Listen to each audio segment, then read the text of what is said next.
This is the most terrifying episode of Doctor Who. There's not a single drop of blood throughout the entire episode. Yet those few seconds of the transformation process became a childhood nightmare for countless viewers. What's even more absurd is that this British national treasure of sci-fi television is actually classified as a children's show. But beyond its horror elements, this episode is also severely underrated. The story begins with the Doctor piloting the TARDIS, chasing a cylindrical alien spacecraft. Unexpectedly, the alien vessel dives into a time tunnel, escaping all the way to Earth's atmosphere.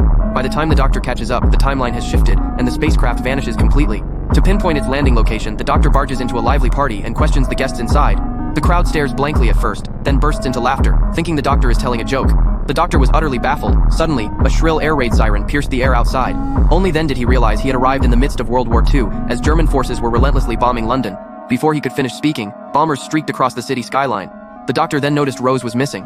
Just moments ago, Rose had spotted a small boy standing on a rooftop and attempted to rescue him, but as she climbed the rope, she discovered it was the tether for an air raid balloon. With bombers closing in, an awkward scene unfolded. Rose, clad in a jacket bearing the Union Jack, hung suspended mid-air, a perfect target for the Germans. Amidst the crisscrossing fire of bombers, she clung desperately to the rope. Meanwhile, the Doctor frantically searched the neighborhood for Rose.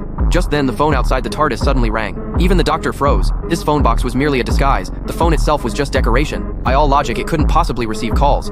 As the Doctor reached to answer, a girl rushed over to stop him, warning him not to pick up the call. The Doctor tried to ask why, but the moment he turned away, the girl vanished into thin air. Left with no choice, the Doctor answered the call. In that very instant, German bombs rained down relentlessly. The Doctor continued searching for the vanished Rose, and by sheer coincidence, stumbled upon the girl's hiding place. Her name was Nancy. In these chaotic times, she quietly provided food and shelter for homeless children. Such kindness moved the Doctor deeply. Just as he asked Nancy if she had seen Rose, the boy's voice echoed once more.